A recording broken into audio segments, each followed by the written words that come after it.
शंकर पर जल चढ़ाने का जो भाव वर्णित किया जाता है कि हम शंकर को मंदिर में जाकर जल चढ़ाते हैं तो खड़े खड़े चढ़ाएं कि बैठ कर चढ़ाएं। बहुत ध्यान देना साहब। शंकर में मंदिर में जाकर हम भगवान शंकर को जल चढ़ाएं तो खड़े होकर चढ़ाएं कि बैठ कर चढ़ाएं। अब दो तरह का शिवलिंग है मंदिरों में, दो तरह का शिवलिंग का निर्माण होता है, ठीक है। एक विष्णु शिवलिंग, एक शक्ति पार्वती शिवलिंग। दो तरह का शिवलिंग मंदिरों में होता है, दो तरह का शिवलिंग मंदिरों में होता है, समझ लेना बहुत अच्छी तरह से। एक शिवलिंग वो होता है जो जमीन पर डायरेक्ट जलाधारी रहती है, शिवलिंग रहता है, ऐसी जलाधारी पूरी की पूरी, और शिवलिंग जमीन पर रखा रहता है, भूमि पर रखा रहता है, डायरेक्ट जमीन पर। आप जल ले जाकर चढ़ाए, निकल गया रास्ते से। एक शिवलिंग जो जमीन पर डायरेक्ट शंकर भगवान की जलाधारी और शिवलिंग रखा रहता है, वो शक्ति शिवलिंग कहलाता है। माता पार्वती का हस्त कमल उस शिवलिंग के सम्मुख में। और दूसरा शिवलिंग एक डमरू जैसा होता है। अब वो हम उसको कैसे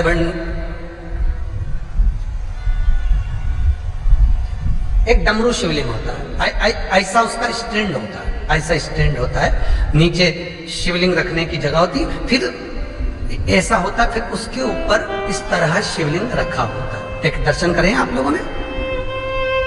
अब फिर इसके ऊपर शंकर भगवान का शिवलिंग रखा होता है, ठीक है। इस तरह का जो शिवलिंग होता है, एक डायरेक्ट नीचे रखा हुआ शिवलिंग और एक भगवान जो नीचे डमरू जैसी आकृति होती है, इस पे जो डमरू जैसा जो भाग बना होता है, ये भगवान विष्णु का हस्तकमल है, और ऊपर का जो भाग है वो भगवान ब्रह्मा का हस्तकमल है। इसको विष्णु शिवलिंग कहते हैं।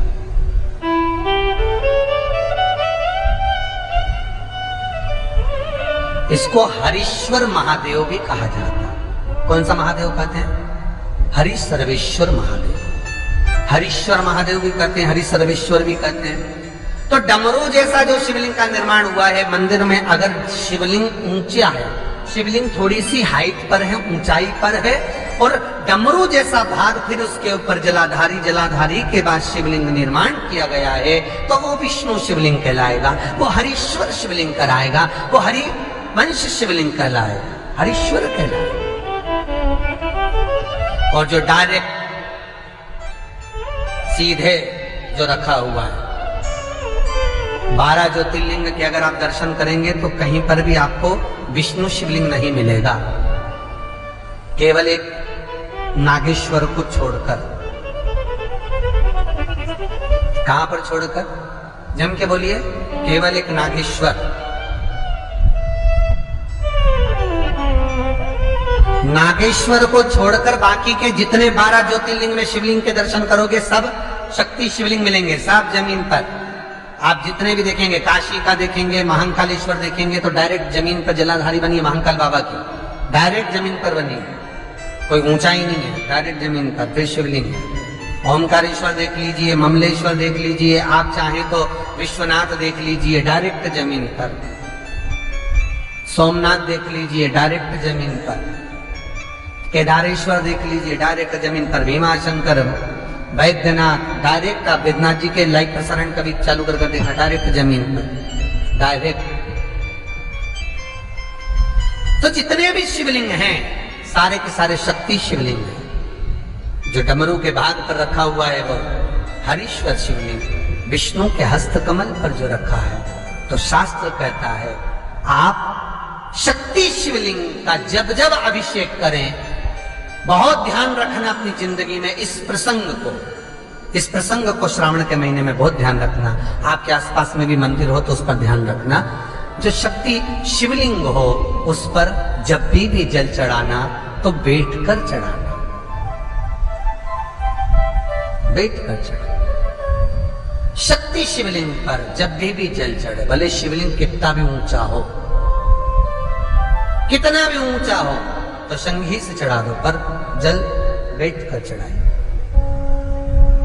भले शिवलिंग ऊपर है, पूरा तरह से हाथ नहीं पहुंचा, जैसे सोमनाथ जी अब शिवलिंग कितना बड़ा है, महाकालेश्वर का शिवलिंग कितना बड़ा, तो उसको तो बैठकर स्नान नहीं करा सकते। भले शिवलिंग कितना भी ऊंचा हो, पर अगर भूमि टच है, शिवलिंग अगर भूमि टच है, शक्ति शिवलिंग है, तो भले आधा शिवलिंग नहाए, आधे पर पानी जाए, पर बैठकर ही स्नान कराया जाता है।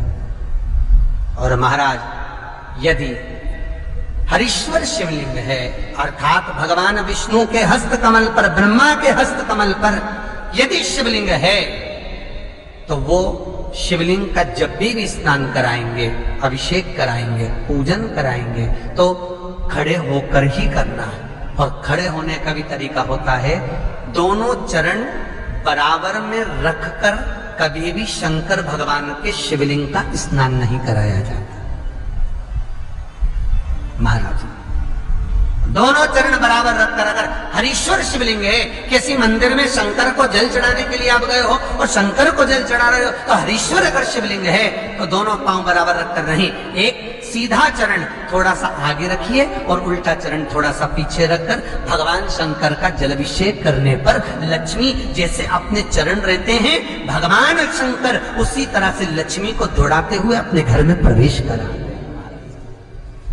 लक्ष्मी भागती हुई, अगर जो पुष्टि मार्ग से जुड़े होंगे, जो भगवान ठाकुर जी की सेवा करते हैं, पुष्टि मार्ग से जुड़े हों, श्रीमद वल्लभाचार्य जी से, वल्लभ कुल बालकों से जिनका ब्रह्म संबंध हुआ है, ऐसे अगर जीव है, वैष्णव जीव है, तो वो दर्शन करते होंगे ठाकुर जी, यमुना जी और महाप्रभु जी का।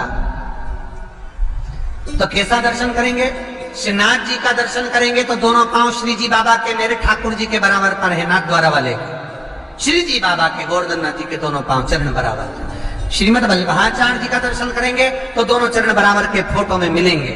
पर यमुना जी का अगर आप दर्शन करेंगे, पटरानी यमुना जी का जब दर्शन करेंगे, तो यमुना जी का चित्र का दर्शन करेंगे, तो यमुना हमेशा एक पांव यमुना जी का आगे मिलता है। क्यों? जो वैष्णव ठाकुर का दर्शन करे, श्रीमद वल्लभाचार्य जी के अनुसार भगवत चर्चा करे, उसके यहाँ यमुना भक्ति निरंतर प्रवेश करती जाए, इसलिए भागता हुआ चरण, दौड़ता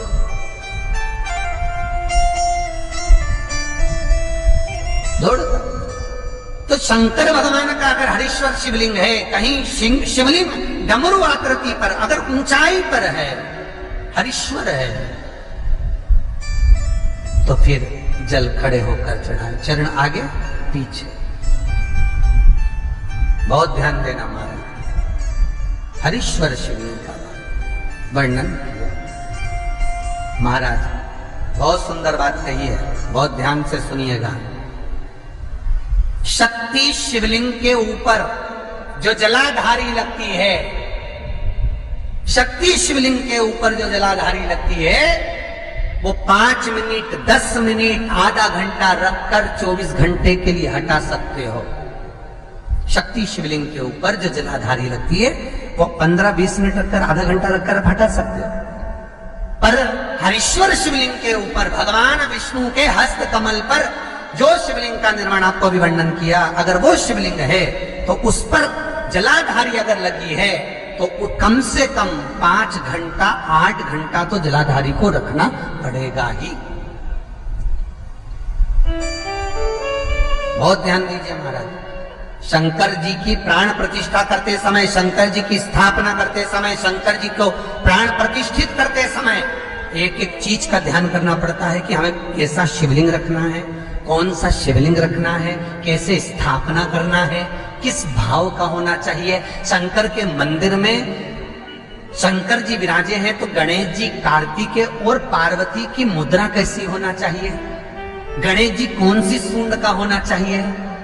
जब शंकर के मंदिर में हम आराधना कर रहे हैं तो गणेश जी की सूंड किस ओर होना चाहिए, पार्वती की मुद्रा कौन सी होना चाहिए, षडानंद कार्तिकेय की दृष्टि कहां होना चाहिए, ये शंकर जी की प्राण प्रतिष्ठा में देखा जाता है। केवल मूर्ति वाले ने बाजार में मूर्ति बनाकर भेज दी और तुम गए हमें शंकर जी का परिवार दे दो, हमारे मंदिर है छोटा सा, मैं वहां प्रतिष्ठा करना है। तुम बाजार में गए और शंकर जी का परिवार लेकर आ गए, शंकर जी लिया, कार्तिक लिया, पार्वती जी लिया, गणेश जी लिया और स्थापना करवा दी पंडित जी से। और बाद में बोली हमको थोड़ी कष्ट हो रहा, हमको थोड़ी तकलीफ हो रही है, कहीं ये हम जब से लाए इससे तो नहीं हो रही, कहीं इससे तो नहीं। नहीं, गलती तुम्हारी है। तुम तो बस गई और लेकर आ गई। यहां तक शिव महापुराण की कथा कहती है कि तुम्हारे घर की मूर्ति जितनी पुरानी होती है उतना सुख देती है। आपको पहले भी कथा में कहा, दिया और मूर्त पुरानी होगी चलेगी।